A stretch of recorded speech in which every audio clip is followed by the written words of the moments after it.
What's up, guys? Welcome to your 131st Android tutorial for the new boss. And what we're going to do in this tutorial, we're basically going to get our map working.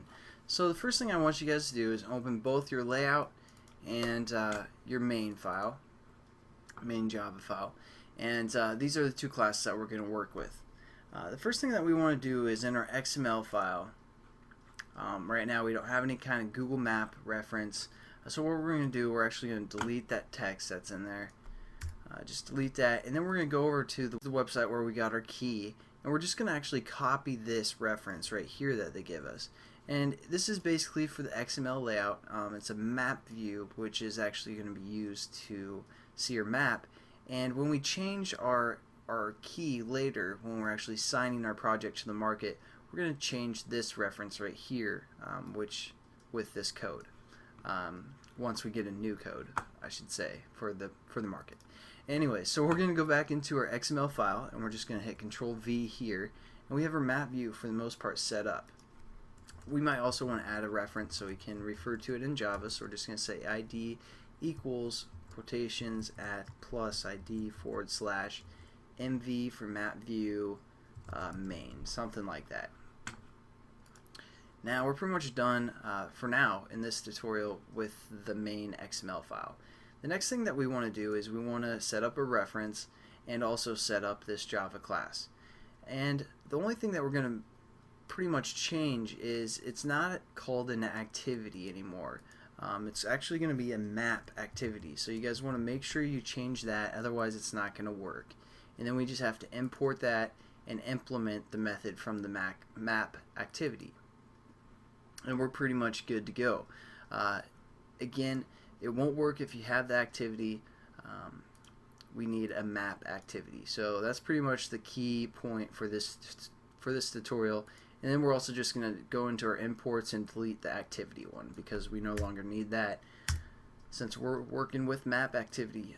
So there we go. We're pretty much good. Let's just set up our reference real quick. So let's make it a variable up here. Map view map, we're going to call it, and import map view. Nothing new again for the most part here, but we're just setting up all the good stuff. View by ID.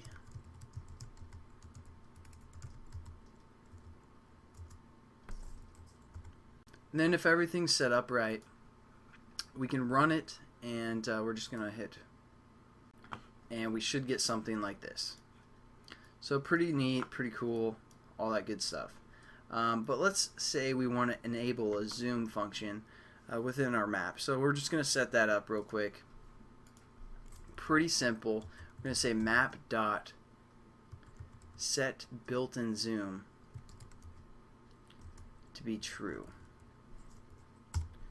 And now when we run our application again, alright, for some reason I thought when we ran it there'd be two buttons for a zoom, like zoom in and zoom out, but you know, I guess we don't. But now we have the built-in zoom available where we can, you know, scroll or use two fingers to zoom in, zoom out, all that stuff.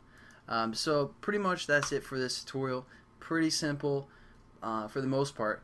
And just to mention, if you guys are getting like a gray grid, which you know might appear the first time you run it anyways, so just wait a couple minutes, and if it's still a gray grid, you want to probably go back to the previous tutorial and make sure you get another key for your application and just change your key reference to make sure it works. Maybe you typed one letter in wrong when we were trying to get our key or certificate for the fingerprint. So just make sure you go back, type it in, and do it that way, and hopefully I'll get rid of the gray grid that you guys might be having. So thanks again for watching, guys, and I'll see you in the next tutorial where we're going to do some more map crap. So see you later.